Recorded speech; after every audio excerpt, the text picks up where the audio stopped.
नमस्कार, आप देख रहे हैं हेडलाइंस न्यूज। दिन भर की ताज़ा खबरों के लिए अभी सब्सक्राइब करें, साथ में बेल आइकन भी प्रेस कर लें। खबरों में आगे बढ़ने से पहले वीडियो को लाइक जरूर करें और अपने दोस्तों के साथ ज़्यादा से ज़्यादा शेयर करें। और आप किस राज्य शहर से न्यूज को देख रहे हैं कमेंट में जरूर लिखें। बता दें, दिल्ली नगर निगम में मेयर पद के लिए चुनाव संपन्न हो गया है। ताज़ा जानकारी के अनुसार 241 पार्षदों ने मतदान किया और आम आदमी पार्टी की शैली ओबराय महापौर चुनी गई। शैली ओबराय को 241 में से 149 मत मिले। इससे पहले मतदान के दौरान सिविक सेंटर में हंगामा शुरू हो गया था। गौरतलब है कि ऐसे ही हंगामे के कारण मेयर चुनाव 3 बार टाला जा चुका है। और दिल्ली नगर निगम चुनाव में आप उम्मीदवार शैली ओबराय और भाजपा मेयर उम्मीदवार रेखा गुप्ता के बीच मुकाबला हो रहा था। उत्तर प्रदेश के वित्त मंत्री सुरेश खन्ना ने विधानसभा में योगी सरकार का बजट पेश कर दिया है। वित्त मंत्री सुरेश खन्ना ने बड़े ही शायराना अंदाज में अपना बजट भाषण शुरू किया। उन्होंने कहा, योगी जी का बजट बना है यूपी की खुशहाली का, ये अद्भुत रंगीन करेगा आने वाली होली को। बजट भाषण में वित्त मंत्री ने कहा कि वित्तीय वर्ष 2023-24 के लिए जीएसडीपी में वृद्धि की दर 19% अनुमानित की गई। वैश्विक मंदी के दौर से प्रदेश की अर्थव्यवस्था की विकास दर उत्साहजनक है। वर्ष 2017 के पूर्व प्रदेश की बेरोजगारी दर 14.14% थी। आज यह घटकर 4.2% हो गई है। और आपको बता दें कि यहाँ पर एक बार फिर से योगी के बजट में उत्तर प्रदेश के वित्त मंत्री सुरेश खन्ना ने कहा कि देश के जीडीपी में प्रदेश का योगदान 8% से अधिक का है। दिल्ली के उप मुख्यमंत्री मनीष सिसोदिया की मुसीबत एक बार फिर बढ़ने वाली है। केंद्रीय गृह मंत्रालय ने फीडबैक यूनिट कथित जासूसी मामले में उप मुख्यमंत्री मनीष सिसोदिया पर कर भ्रष्टाचार निवारण अधिनियम के तहत मुकदमा चलाने की मंजूरी दे दी। मनीष सिसोदिया ने आरोप है कि आम आदमी पार्टी की सरकार ने 2016 में फीडबैक यूनिट बनाई थी। इस पर फीडबैक यूनिट के लिए करोड़ों रुपए एक गुप्त फंड में आवंटित किया गया था। स्टाफ सिलेक्शन कमीशन ने एसएससी सीएचएसएल टीयर 1 की परीक्षा का एप्लीकेशन स्टेटस का लिंक जारी कर दिया है। जिन उम्मीदवारों ने इस भर्ती परीक्षा में भाग लेने के लिए आवेदन किया, वे ऑफिशियल वेबसाइट पर विजिट कर ये चेक कर पाएंगे कि एप्लीकेशन फॉर्म स्वीकार हो गया है या फिर अस्वीकार कर दिया गया। आपको जानकारी दे दें कि स्टेटस लिंक कुछ ही रीजनल वेबसाइट पर एक्टिव किया गया है। अमेरिका के राष्ट्रपति जो बाइडेन की यूक्रेन यात्रा के बाद रूस भड़का हुआ है। रूसी राष्ट्रपति व्लादिमीर पुतिन ने आरोप लगाया कि यूक्रेन युद्ध को पश्चिमी देशों ने शुरू कर दिया है और वे झूठ बोल रहे हैं कि पुतिन ने यह भी कहा है कि रूस अपने नागरिकों को हर संभव रक्षा करेगा। इस बीच अब एक रिपोर्ट में दावा किया गया कि रूस ने बाइडेन की यात्रा के दौरान परमाणु हथियार ले जाने में सक्षम हाइपरसोनिक मिसाइल सतान 2 का परीक्षण किया था। कहा जा रहा है कि बाइडेन की यात्रा के दौरान सतान 2 का परीक्षण करके रूस ने अमेरिकी राष्ट्रपति को चेतावनी दी थी। मेघालय विधानसभा चुनाव के मद्देनजर रैली संबोधित करते हुए कांग्रेस नेता राहुल गांधी ने तृणमूल कांग्रेस और बीजेपी पर जमकर निशाना साधा। राहुल ने आरोप लगाया कि टीएमसी यहां बीजेपी को सत्ता में लाने के लिए चुनाव लड़ रही है, जैसा उसने गोवा चुनाव में किया था। राहुल ने पीएम मोदी पर हमला बोलते हुए अडानी के साथ उनके रिश्ते के बारे में पूछा। उन्होंने कहा कि बीजेपी और आरएसएस कक्षा के ध्वंस जमाने वाले उस छात्र की तरह है जिसे लगता है कि वो सब जानता है और सब समझता है।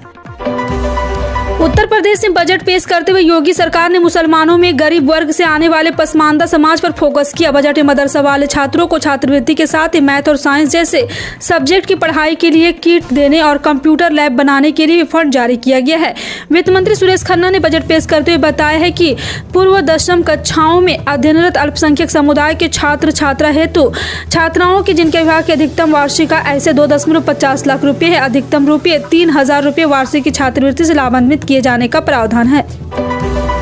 जम्मू कश्मीर सरकार ने केंद्र शासित प्रदेश में कृषि को पुनर्जीवित करने के लिए अभिनव विस्तार दृष्टिकोण पर एक 5 वर्षीय परियोजना को मंजूरी दी है। कृषि उत्पादन विभाग के वित्तीय आयुक्त अटल दुलू ने बुधवार को कहा है कि इस परियोजना का परिव्यय 463 करोड़ रुपये है और इसका उद्देश्य प्रौद्योगिकी संचालन व समावेशी कृषि विस्तार सेवाओं के माध्यम से किसान और शिक्षित युवाओं को सशक्त बनाना है। उन्होंने कहा कि परियोजना के महत्वपूर्ण परिणाम में से 2000 किसान खिदमत घर का निर्माण है, जो किसान उन्मुख सेवाओं के विस्तार के लिए वन स्टॉप सेंटर के रूप में काम करेगा। पाकिस्तान इन दिनों कंगाली के हाल से जूझ रहा है। हर तरह के तौर तरीके अपनाकर और दुनिया भर के वित्तीय संस्थानों से पैसे मांगकर भी वह मुश्किल से अपना खर्च निकाल पा रहा है। इस बीच एशियाई विकास बैंक ने मोदी के लिए ड्रीम प्रोजेक्ट $25 अरब देने का वादा किया है। दुनिया भर में हाथ फैलाकर पैसा मांग रहे किसान पाकिस्तान की बदहाली किसी से छिपी नहीं है, लेकिन उसे हर जगह से मुंह ही खानी पड़ी। अंतर्राष्ट्रीय मुद्रा कोष की कड़ी शर्तों के साथ पाकिस्तान को पैसा दिया गया है। उच्चतम न्यायालय ने बुधवार को कहा है कि वो कर्नाटक के प्री यूनिवर्सिटी कॉलेजों में हिजाब पहनकर वार्षिक परीक्षा में शामिल होने की अनुमति देने की मांग वाली छात्राओं की एक समूह की याचिका पर सुनवाई करेगा।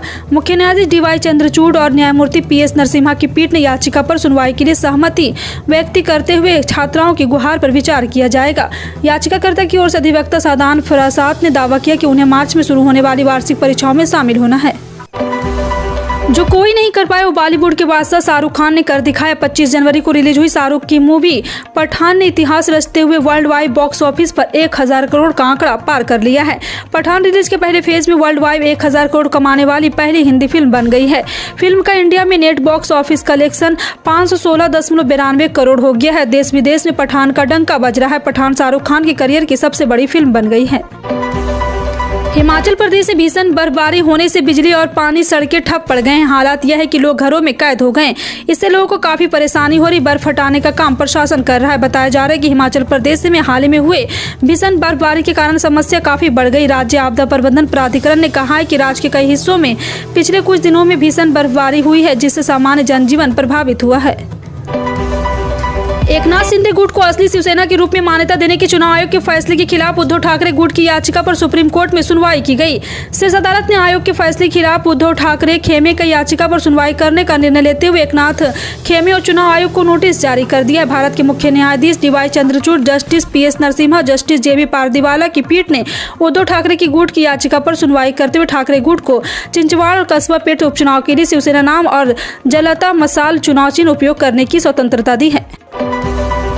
वैश्विक स्तर पर मंदी की वजह से कई कंपनियों ने छंटनी शुरू कर दी थी, जिसका असर भारत की कई IT कंपनी पर भी पड़ा है। इसके चलते IT कंपनी विप्रो ने कुछ समय पहले ही 400 से ज्यादा फ्रेशर्स को कंपनी से निकाला था। इसके बाद कंपनी ने ट्रेनिंग के बाद ज्वाइनिंग का इंतजार कर रहे उम्मीदवार को आधी सैलरी पर कंपनी में शामिल होने को कहा है। भारत डिफेंस के क्षेत्र में लगातार बेहतर कार्य कर रहा है। इस बीच रक्षा अनुसंधान एवं विकास संगठन ने मंगलवार को हवा से हवा में वार करने वाली अस्त्र मिसाइल प्रणाली का सफल परीक्षण किया। यह परीक्षण ओडिशा के तट पर किया गया। रक्षा अधिकारी ने कहा है कि Su-30 MKI फाइटर जेट से दागी गई मिसाइल 100 km से अधिक दूरी के लक्ष्य को भी आसानी से मार सकती है। कर्नाटक विधानसभा चुनाव से पहले भारतीय जनता पार्टी ने कर्नाटक में अपनी सक्रियता बढ़ा दी है। दिल्ली से कई नेता लगातार कर्नाटक का दौरा कर रहे हैं। भाजपा अध्यक्ष JP नड्डा 18 से 19 फरवरी को कर्नाटक के दौरे पर पहुंचे थे। बताया जा रहा है कि 23 फरवरी यानी गुरुवार को केंद्रीय गृह मंत्री अमित शाह राज्य में एक जनसभा को संबोधित कर सकते हैं। वहीं प्रधानमंत्री नरेंद्र मोदी 27 फरवरी को कर्नाटक का दौरा करेंगे। इस दौरान PM मोदी शिवमोगा से एयरपोर्ट का उद्घाटन भी करेंगे। मुख्यमंत्री अरविंद केजरीवाल ने बुधवार को महापौर चुनाव में आम आदमी पार्टी पार्षद शैली ओबराय की जीत पर दिल्ली की जनता को बधाई दी और भाजपा पर निशाना साधते हुए कहा है कि जनता जीत गई और गुंडे हार गए। आप उम्मीदवार शैली ओबराय ने दिल्ली नगर निगम के महापौर चुनाव में भारतीय जनता पार्टी के पार्षद रेखा गुप्ता को 34 मतों से हराया। केजरीवाल ने बिना किसी का नाम लिए ट्वीट किया कि गुंडे हार गए, जनता जीत गई। दिल्ली नगर निगम में आज दिल्ली की जनता की जीत हुई, गुंडागर्दी हार गई। शैली ओबराय महापौर चुने जाने पर दिल्ली की जनता को बधाई। गुजरात हाई कोर्ट ने घड़ी बनाने वाली कंपनी ओरेवा समूह को मोरबी में पुल गिरने की घटना में जान गंवाने वाले हर व्यक्ति के परिजनों को 10-10 लाख रुपया अंतरिम मुआवजा देने का आदेश दिया। साथ ही हाईकोर्ट ने कहा है कि इस हादसे में घायलों को 2-2 लाख रुपये का मुआवजा दिया जाए। बता दें कि ओरेवा समूह ने मंगलवार को गुजरात हाईकोर्ट में पेशकश की है कि वह मोरबी पुल हादसे में जान गंवाने वाले लोगों को परिजनों को कुल 5 करोड़ रुपये का अंतरिम मुआवजा देगी। केंद्रीय रेल मंत्री अश्विनी वैष्णव ने एक बड़ा फैसला लिया है। रेल मंत्री अश्विनी वैष्णव ने विभिन्न स्तरों में VVIP कल्चर को खत्म करने का ऐलान किया है। इससे पहले प्रधानमंत्री नरेंद्र मोदी द्वारा विभिन्न स्तरों पर VVIP कल्चर को खत्म करने की बात कही थी। इसकी जानकारी अश्विनी वैष्णव ने दी। बता दें कि वैष्णव ने अपने कर्मचारी के ऑफिस में अटेंडेंट को बुलाने वाली बेल को हटाने के लिए कहा है। उनका कहना है कि अटेंडेंट को बुलाने के लिए घंटी का इस्तेमाल नहीं होना चाहिए। दिल्ली NCR में भूकंप के झटके को लेकर के एक बड़ी खबर सामने आ रही है। बुधवार दोपहर को महसूस किया गया। बताया जा रहा है कि इसका केंद्र नेपाल में था। राहत की बात है कि कहीं से भी जान माल के नुकसान की खबर नहीं है। इससे पहले बुधवार दोपहर 1:30 बजे उत्तराखंड के पिथौरागढ़ में भूकंप के झटके महसूस किए गए। यहाँ भूकंप की तीव्रता 4.4 मापी गई। भूकंप का केंद्र पिथौरागढ़ से 143 किलोमीटर दूर जमीन के 10 किलोमीटर अंदर था। मेघालय के चुनाव आयोग ने मेघालय में केंद्रीय सशस्त्र पुलिस बलों की 119 कंपनियां तैनात की है, ताकि राज्य में 27 फरवरी को होने वाले विधानसभा चुनाव को सुचारू रूप से संचालित किया जा सके। मेघालय के मुख्य निर्वाचन अधिकारी FR खारसोंगोर ने न्यूज एजेंसी PNI को बताया कि कानून और व्यवस्था के मामले में हमारे यहाँ 119 कंपनी है। मेघालय के CEO ने कहा, हमारे पास 40 कंपनियां थी जिन्हें पहले तैनात किया गया था।